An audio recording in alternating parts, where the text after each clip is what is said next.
Well, good evening, ladies and gentlemen. This is Karen Harding, lawyer from Auckland, New Zealand, and I'd like to introduce to you Peter Eastwood, Barrister of Auckland. And he has a few words to share with us tonight about his views. I think it's to do with human rights, the surrendering of rights in relation to what's happened in relation to COVID, which I understand he's not. He can tell you his views. So, this is Mr. Eastwood. Greetings. Yeah, I'm not so much expressing my views as expressing the views of Jonathan's Sumption, who's You're not bumming over there. he's former Justice of the British Supreme Court. So he's not some guy a wacko on the sort of fringes of the internet, but he's expressed very about what's happened in Britain. He sees this as basically what he says. He thinks the COVID measures will be seen as a monument to collective folly, hysteria, or collective hysteria and folly, and that he sees it as the British government's use of powers as a cavalier use of coercive power. And he says that's not only his view, but the view of other senior lawyers and justices. And he sees it as a significant interference with the personal freedoms of this country. Well, the question is, are there parallels with New Zealand?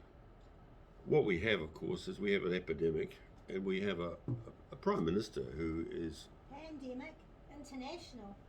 Well, it's certainly serious, but and we have a Prime Minister who's believes in kindness and community.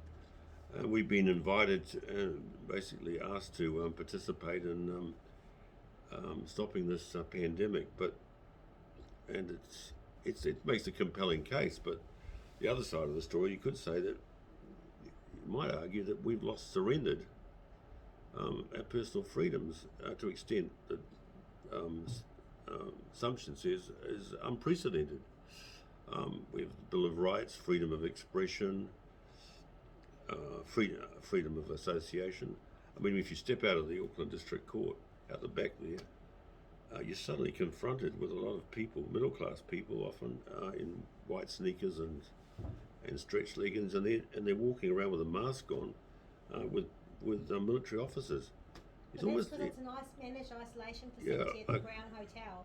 Just to put it into context. Yeah, I know, but yes, but it does look like a scene out of Sleeping Dogs in 1977. I think about 77, when we had this a view of New Zealand in the future where there was a sort of totalitarian regime running things. Now, I'm not suggesting this is that we have a totalitarian regime at all.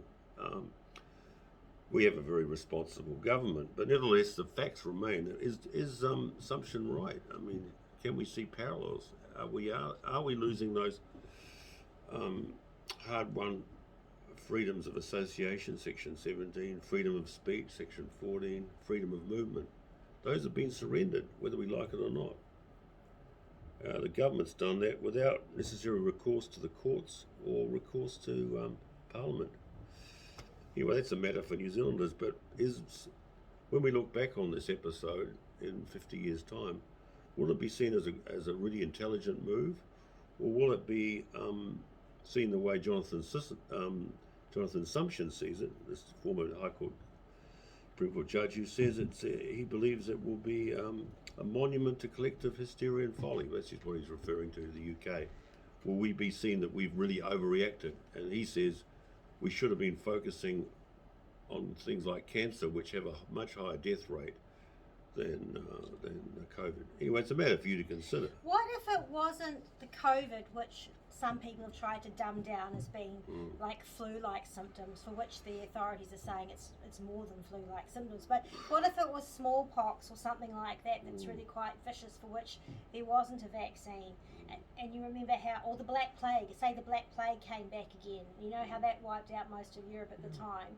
What would the views be about that, when actually people were dying in the streets? Yeah, one concern is that in terms of the death rate, They say that. It is a matter of debate, but there is an official view, and there isn't much debate on that subject. But what if it was smallpox again? Yeah, well, I Or think the well, Black Plague? history will decide whether Jacinda took the right Yeah, move, but what if it was? or whether it was overreaction, and Yeah, we. but just taking it from the COVID to answer this actual question. Yeah. What if it was Black Plague or something like that for which there was no cure that is really dangerous spreading? Yeah, well, it's not a black plague though, is it? For a lot of people, they do recover from it. Donald Trump had it. So your view is that.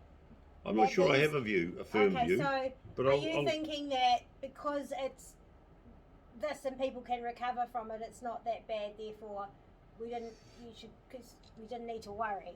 Well, that's you keep telling me you believe in herd mentality, but I mean, no, herd immunity. Herd immunity. But I don't want to catch it. No, I don't want to catch it either. But the issue is, well, time will tell. I mean, how will history treat this epidemic and our response to it? Was it as in relation to the UK? Sumption, supposed to be the cleverest man in Britain, he takes the view that it's will be a massive monument to collective hysteria and folly. There's a total overreaction, and it's been driven by a sort of mass hysteria. That it's time will tell. But it's certainly true that in this country there's been very little resistance to it from the courts or from the senior members of the legal profession, and there's been very little scrutiny or